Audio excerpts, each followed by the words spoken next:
அடுத்து நான் சொல்ல போகிற அந்த ஒரு வரியை சொல்வதற்காக எத்தனை நாட்கள் நான் காத்திருந்தேன் என்பது எனக்குத்தான் தெரியும். தர்மத்தாயின் தவ புதல்வரே, தமிழக வெற்றி கழகத்தின் தலைவரே, வருக வருக வருக. தலைவரின் தலைமை உரை.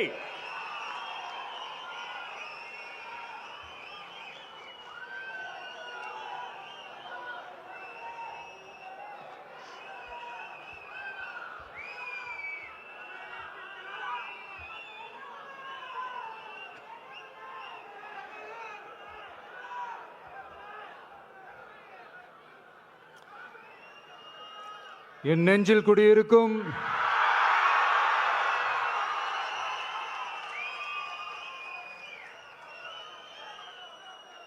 என்னுடைய தோழர்களுக்கும் தோழிகளுக்கும் தமிழக மக்களுக்கும் என்னுடைய வணக்கம்.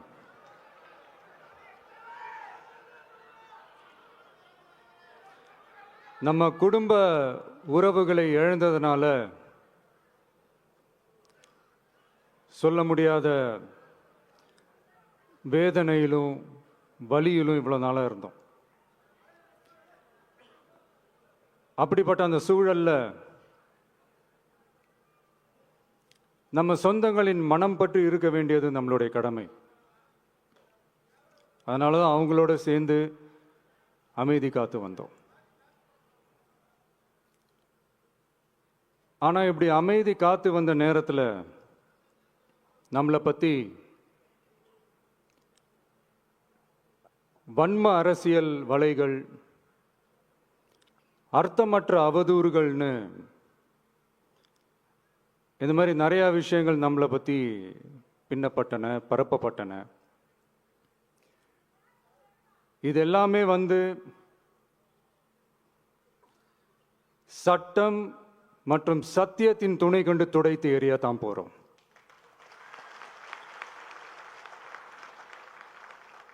பட் அதுக்கு முன்னாடி தமிழக சட்டமன்றத்தில் நமக்கு எதிராக நிகழ்த்தப்பட்ட ஓர் உரைக்கு ஒரு நாகரிக பதிலடி கொடுக்கணும்னு நான் நினைக்கிறேன்.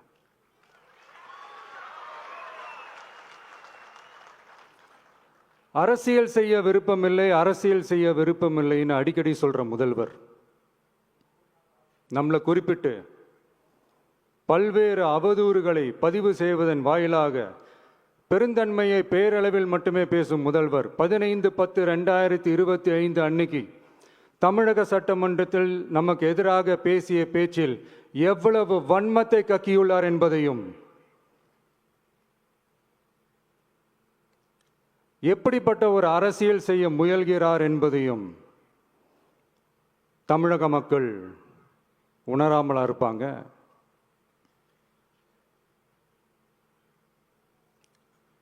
இந்த கரூரோடு சேர்ந்து 5-6 மாவட்டத்துக்கு இந்த மக்கள் சந்திப்பு நிகழ்ச்சிகள்லாம் நடத்தியிருக்கிறோம், போயிருக்கிறோம். அங்கெல்லாம்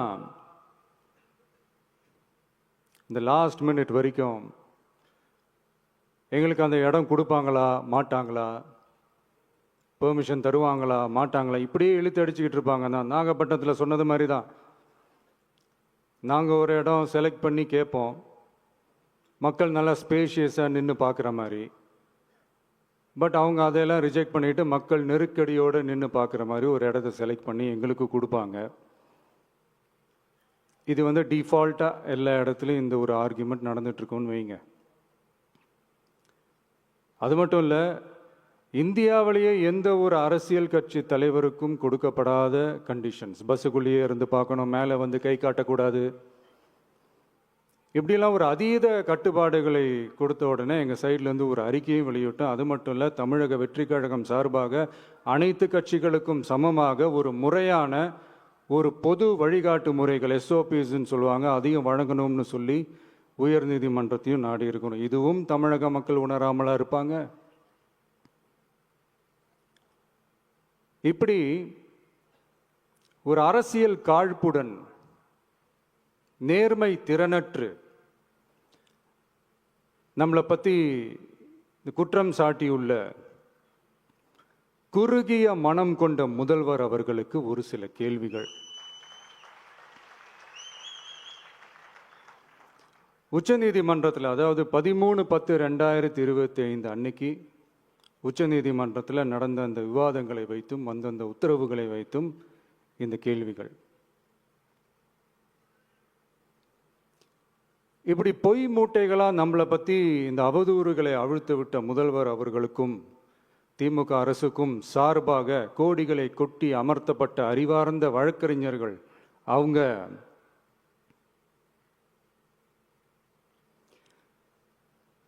இந்த கபட நாடக திமுக அரசோட தில்லுமுல்லுகளை தாங்கி பிடிக்க இயலாமல் உச்ச நீதிமன்றத்தில் திக்கு திணறி நின்றது முதல்வர் அவர்களுக்கு மறந்துவிட்டதா? இந்த கரூர் சம்பவத்துக்கு அப்புறமே அவசரமா ஒரு தனிநபர் ஆணையம், அந்த தனிநபர் ஆணையத்தை அவமதிக்கிற மாதிரி அரசு உயர் அதிகாரிகள், காவல்துறை உயர் அதிகாரிகள் எல்லாருமே நம்மளை பற்றி ஃபுல்லாக இந்த அவதூறுகள் பரப்பி ஒரு செய்தியாளர்கள் சந்திப்பு அவசரமாக. இதெல்லாம் ஏன் நடக்குது? எதுக்காக நடக்குது அப்படின்னு ஒட்டுமொத்த தமிழக மக்களும் கேள்வி கேட்க ஆரம்பிச்சாங்க. இதுவும் தமிழக முதல்வர் மறந்துட்டாரா? அதுக்கப்புறம் அந்த தனிநபர் ஆணையத்தை தலையிலேயே கொட்டி வீட்டுக்கு அனுப்பிச்சிட்டாங்க. அது வேறு விஷயம்.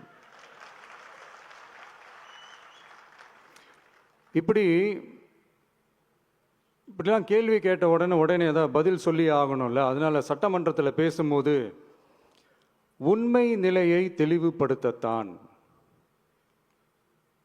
அப்படின்னு ஏதோ இந்த சட்ட ரீதியாகவும் சத்தியத்திற்காகவும் நடந்தது போல ஏதோ சாமர்த்தியமாக பேசுறதா நினச்சி பேசியிருக்காங்க. இப்படி ஒரு 50 வருஷமா பொது வாழ்க்கையில் இருக்கிற ஒருத்தவங்க ஒரு முதல்வர் அவர்கள் சொன்னது எவ்வளவு பெரிய ஒரு வடிகட்டின பொய், சப்பை கட்டுன்னு நான் சொல்லலை, உச்ச நீதிமன்றம் சொல்லியிருக்கிறாங்க.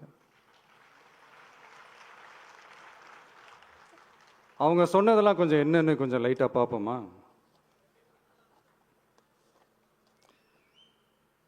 The comments which have been made before the media by the top officers of the police department may create doubt in the minds of the citizenry on impartiality and fair investigation. The faith and trust of the general public on the process of investigation must be restored in the criminal justice system. அதாவது அரசு காவல் உயர் அதிகாரிகள் ஊடகங்களிடம் பேசியது என்பது பொதுமக்களிடையே நியாயமான விசாரணை நடக்குமா என்ற சந்தேகத்தை ஏற்படுத்தக்கூடும் என்றும், நியாயமான விசாரணை மூலமே அந்த சந்தேகத்தை மீட்டெடுத்தே ஆக வேண்டும் என்றும் உச்சநீதிமன்றம் தமிழக அரசின் தலையில் ஓங்கி நறுக்கு நறுக்கு நறுக்கு என்று கொட்டியதை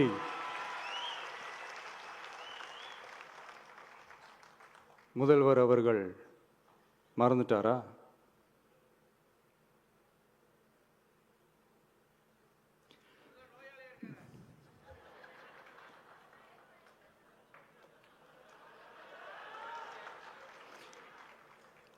மாண்பமை சென்னை உயர்நீதிமன்றத்தின் மாண்புமிகு நீதியரசர் SIT அமைத்து உத்தரவிட்டார் அல்லவா?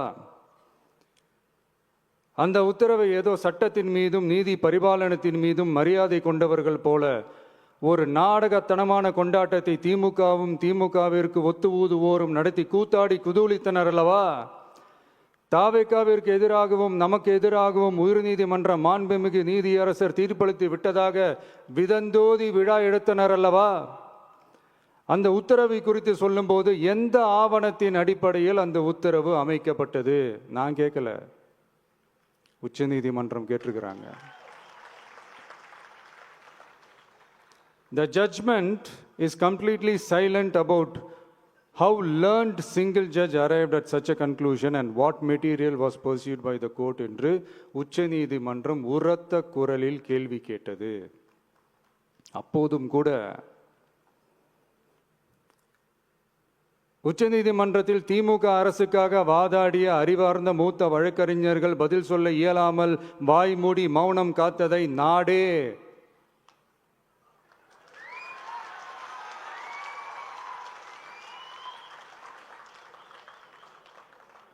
பார்த்ததல்லவா? இதையும் முதல்வர் அவர்கள் மறந்துட்டாரா?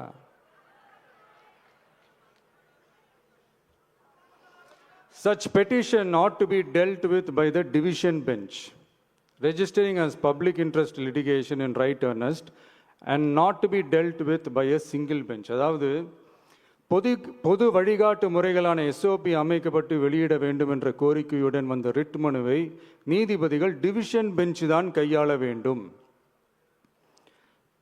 தனி நீதிபதி பெஞ்ச் கையாளக்கூடாது என்றும் உச்சநீதிமன்றம் சொன்னதல்லவா? அது மட்டுமா, கோரிக்கையே இல்லாமல் எஸ்ஐடி அமைக்கப்பட்டது எந்த வகையில் சரி என்றும் கேள்வி எழுப்பியது உச்சநீதிமன்றம். இது எல்லாமே அறியாமலோ இல்லை அறியாதது போலவோ உச்சபட்ச அதிகார மயக்கத்தில் இருந்து பேசினாரோ முதல்வர் அவர்கள்?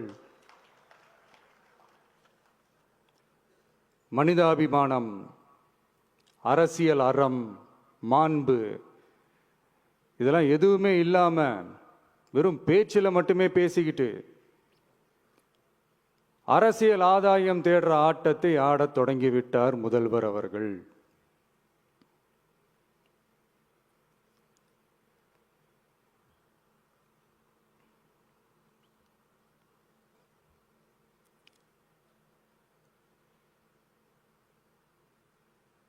இதெல்லாம் என்ன அவங்களுக்கு புதுசா? என்ன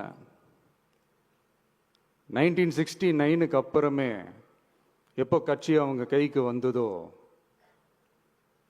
இன்னும் குறிப்பா சொல்லணும்னா 1972க்கு அப்புறம் கேள்வி கேட்க ஆளே இல்லாம போச்சு இல்ல, அதுக்கப்புறமே இந்த திமுக தலைமை இப்படி தானே இருக்குது. இப்ப நாங்க கேட்டோமே இந்த சில கேள்விகள்லாம், இதெல்லாம் நான் கேட்கல, சுப்ரீம் கோர்ட் கேட்டிருக்கு. இதனால என்ன புரிய வருது? இந்த கவர்மெண்ட் நடத்துற அந்த விசாரணை மேல சந்தேகம் ஏற்படுதுன்னா அதுக்கு என்ன அர்த்தம்? உங்க மேல நம்பிக்கை இல்லைன்னு அர்த்தம்.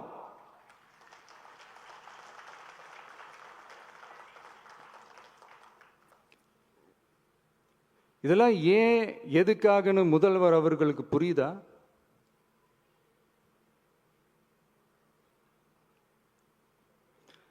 சுப்ரீம் கோர்ட் சொன்னதோட மட்டும் இல்ல, நிஜத்திலும் இன்னைக்கு மக்களுக்கு இந்த கவர்மெண்ட் மேல இருக்கிற நம்பிக்கை மொத்தமாக மண்ணுக்குள் புதைந்து விட்டது. இதுவாவது முதல்வர் அவர்களுக்கு புரியுதா? புரியலனா 2026 தேர்தலில் இந்த திமுக தலைமைக்கு மக்கள் இன்னும் ஆழமா அழுத்தமா புரிய வைப்பாங்க. அப்ப கூட இவங்க என்ன பண்ணுவாங்க தெரியும்ல, 5 வருஷத்துக்கு ஒரு வாட்டி பழக்க தோஷத்தில் ஒரு அறிக்கை ஒன்று வெளியிடுவாங்களே, மக்கள் தீர்ப்புக்கு தலை வணங்குகிறோம் அப்படின்ட்டு அந்த அறிக்கையை வெளியிட்டுட்டு இப்போ அறிவாலயத்துல போய் ஓடி ஒளிஞ்சுப்பாங்க. இப்பவே ரெடி பண்ணி வச்சுக்கோங்க அந்த அறிக்கையை. எப்படி? மக்கள் தீர்ப்புக்கு தலை வணங்குகிறோம்.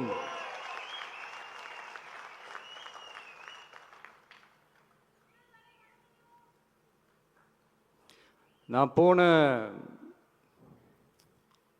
பொதுக்குழுவில் சொன்னதை தான் இங்கே நான் திரும்பவும் சொல்கிறேன். இயற்கையும் இறைவனும் நம் தமிழக சொந்தங்களின் வடிவில் மாபெரும் மக்கள் சக்தியை நம்ம கூடவே நிற்கும் போது எம் மக்களுக்கான அரசியலை தடுப்பவர் எவர்?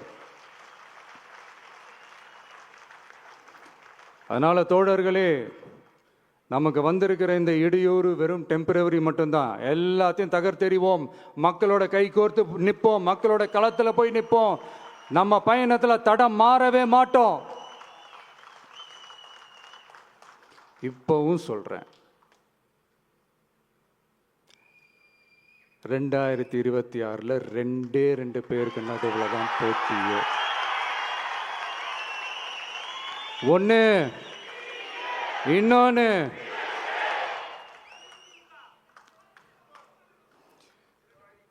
இந்த போட்டி இன்னும் ஸ்ட்ராங்கா மாறப்போகுது. 100% வெற்றி நமக்கு. வாகை சூடுவோம், வரலாறு படைப்போம், கான்பிடென்டா இருங்க, நல்லதே நடக்கும், வெற்றி நிச்சயம். மீண்டும் சந்திக்கும் வரை நன்றி, வணக்கம்.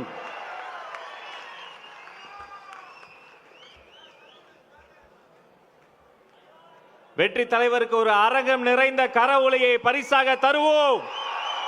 2026 வெல்வோம். நன்றியுரை வழங்குவதற்காக கொள்கை பரப்பு இணை செயலாளர் தாகிரா அவர்கள்.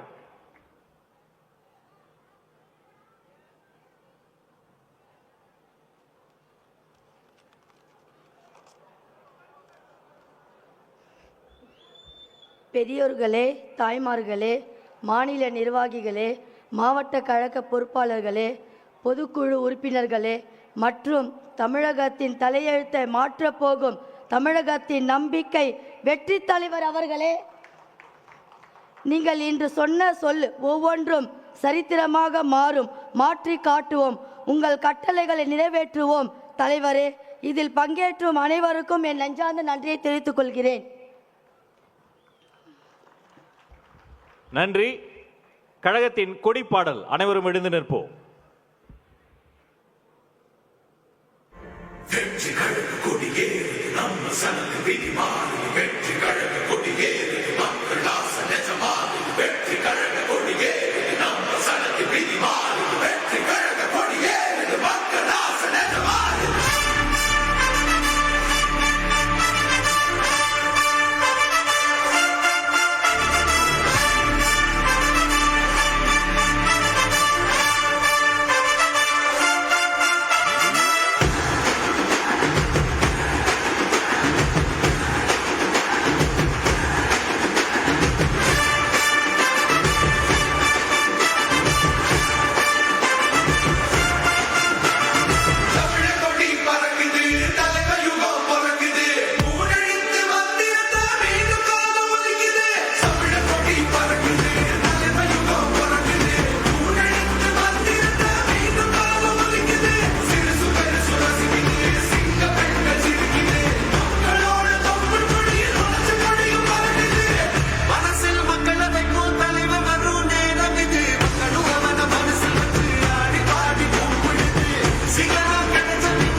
நன்றி, வணக்கம்.